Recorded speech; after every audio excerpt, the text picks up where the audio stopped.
Hey everyone, Codith here. This is my Holy Freeze Advancer Paladin build for Diablo 4 Season 11. We're going to cover everything in this video pretty fast, so if you'd like to follow along, there's a link in the description below to my planner. So anyway, let's just kind of show you what the damage looks like on these training dummies. As you can tell already, this is primarily going to be single target. There is some AoE, but you can swap targets just like this pretty easily.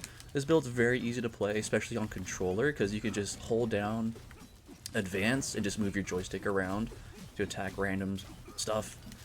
It's really good for the pit too, because you may notice like this season there's a lot of stronger elites, right? So we're taking Full Rune that's casting those Ice Novas, so that's giving us a lot of crowd control. So it's helping us survive in the pit, and when those monsters are frozen, we're dealing increased damage to them. And yeah, it's really fun to play. You'll see it in the pit run after I just go over the details here. But without further ado, let's get into the details.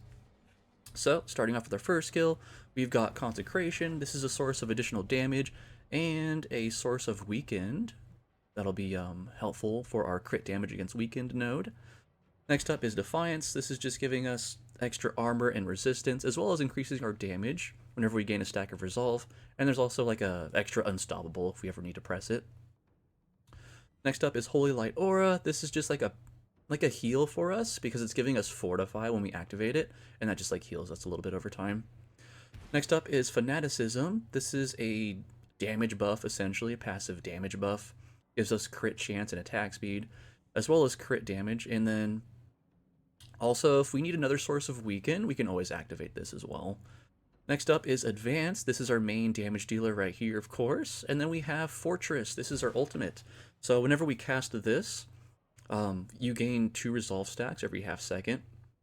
You also get increased damage and survivability as well, because you get the damage reduction with those resolve stacks as well. And you can, similar to my Blessed Shield video, you can move this around too. So I take the same kind of loadout. So you can just like spam this as you're going. Yeah, it's pretty cool, right? And with that, let's go to the skill tree. So starting at the top here, we're maxing out Advance, going into Enhanced, and then to Vanguard Rush. It gives us a nice damage increase right there. Next up, we have Piety. This is increasing our maximum faith. That's going to synergize well with adaptability, because that gives us extra damage. On Guard, this is really good too. Increases our armor and block chance. Riposte, this is blocking. Yeah, whenever we block, we get a damage buff too. Then going down here, we're maxing out Fanaticism, going into Enhanced, and a Rite of Vengeance. That gives us that extra crit damage there. Defiance Aura, of course. Then we're going up here to Enhanced, and then Rite of Might. That's where that damage is coming from as well. And then Holy Light, we're going down the middle, straight to Rite of Mercy. That's where we're getting that Fortify. Going on to the next tree right here. We're taking the best offense, so we're putting 3 ranks into that. That increases our damage while fortified. And then Fortitude, also maxing this out as well. Crit damage while fortified. And coming down to the next section here, we're maxing out Kraken the armor. Increased damage to vulnerable enemies. So that Full Rune, that's doing the Ice Nova, that's also applying Vuln. High Charity, this is cooldown reduction. It's really helpful. And then 1 rank into Consecration, Enhanced, and then Hollowed Ground. That's where that weakened comes from. And then coming down here, we're maxing out Iron Sharpened Iron for that crit damage. Break the Line increases our crit chance and deal increased damage to weakened enemies, so that's why the weakened is so important right here. Good synergy there. We're maxing out Heavyweight for increased critical strike damage while healthy, and then I put 1 point into Press the Advantage for some damage reduction whenever we crit. We got 1 point into Pacify, increased crowd control duration, and then 3 ranks into Dizzying Blow for that increased damage to crowd controlled enemies. Down to our ultimates, we just got 1 point into Fortress, Enhanced, and then Barricade. This is where that thing that allows us to move the ultimate when we're running around fighting stuff. Really helpful. And then coming down over here, Master Craftwork increases our shield block chance. You're maxing that out as well. And we're maxing out Shining Armor as well. Nice damage gain there. And then Giant Slayer, maxing this out. Another damage gain. And then we're taking Coat of Arms. Yeah, I tried both of these. Coat of Arms feels a lot better, but probably might nerf this in the future, and I tested this out. They're pretty similar in performance, at least for my tests. But I'm just going with this one because it's like slightly better. Okay, next up, let's go over the Paragon. And then once again, I'm going over this fast, so if you want to check it out in the planner's there for you. So the first board we have Fervorous. Second board I took was Castle, of course, and then for that we took the Outmatch glyph. Going on to our third board, this was the Fervent board, and then we're taking Spirit for that glyph. Coming up top here, we have the Preacher board, and then the glyph we took was Honed. I'll leave it on the board a little bit so you guys can take a snapshot if you need to. And then lastly, we have our Shield Bearer board, and we're taking Chip. Yep, and there you go, all 5 boards. Next up, let's go over our oaths. So we're taking Judicator. This might be a little bit weird, but this is doing more damage than Zealot. So I tested both. I think it's because this, like that last final line, every time you judge an enemy, you increase the damage they take from you. There's a multiplier up to 80x until they die. So this one's really nice to take. I've noticed a huge damage increase with this one.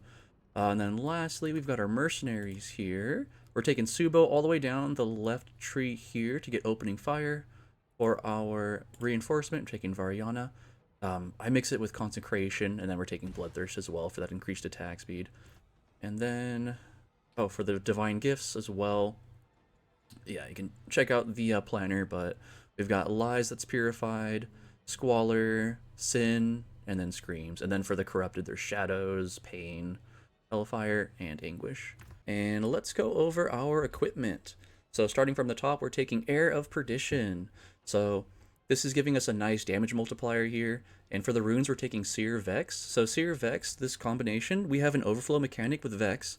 So every time this goes off, we're actually gaining 3 to all skill ranks, which is really, really useful. Next up, we have Shroud of False Death. Could not pass up on that +1 to all passives, so yeah. And then we have rubies in here for strength, since that's our main stat. Next up, we have our gloves here. This is Zealot's Covenant. So we're not really benefiting from that top line, because we're not taking Zealot Oath, we're taking Judgment. We are benefiting from that Maximum Fervor, though. That's giving us 4 stacks as opposed to 3. The Fervor stacks look like this right here. So see, we got 4 stacks that pop up. That's going to be like another damage multiplier with our advance here, as you can see right there. Next up, we have our pants. So for the pants, we have Indomitable, similar to our Blessed Shield build. You gain increased armor and impairment resistance based on your block chance. And then we're taking Moni Thul. So because Advance is a mobility skill, we can use Moni. So that's what's proccing that Thul rune, that Ice Nova, and that's applying crowd control and vulnerable to enemies. Really useful to have. Next up, we have March of the Stalwart Soul. As soon as I saw these boots, I knew I wanted to make an advanced build, and yeah, these are awesome. You get movement speed, double damage, CDR, ranks to advance. You get another damage multiplier at the bottom there, extra ranks too. Yeah, it's really cool. And for our weapon, we have Shard of Verithiel. I'm still looking for a better one, so we could definitely get more damage out of this. This is only a 120 out of 150, so I'm going to be looking for that, but this is like the basic attack sword. It's really good to have. Next up for our amulet, we have Revelators. This is just making our Zealot skills deal increased damage, and then we'll let 3 or more stacks of Fervor. That's doubled. For our ring, we have Starless Skies, of course. We're benefiting from that attack speed, crit, lucky hit. Not benefiting from the core, unfortunately, similar to Heir of Perdition, but they're too good to pass up, these 2 mythics. And then, of course, that damage multiplier, too. For our ring, we have Adaptability. This is another damage multiplier here for our basic attacks. That's why we got those points into resource earlier, because you deal increased damage for each point of primary resource you have, so you can scale this a little bit better too. And then lastly, we have Moonrise on our shield, another damage multiplier for basic skills, increases our attack speed and movement speed as well. And there you have it. If you have any questions, feel free to leave some down below. Otherwise, stay tuned for some gameplay.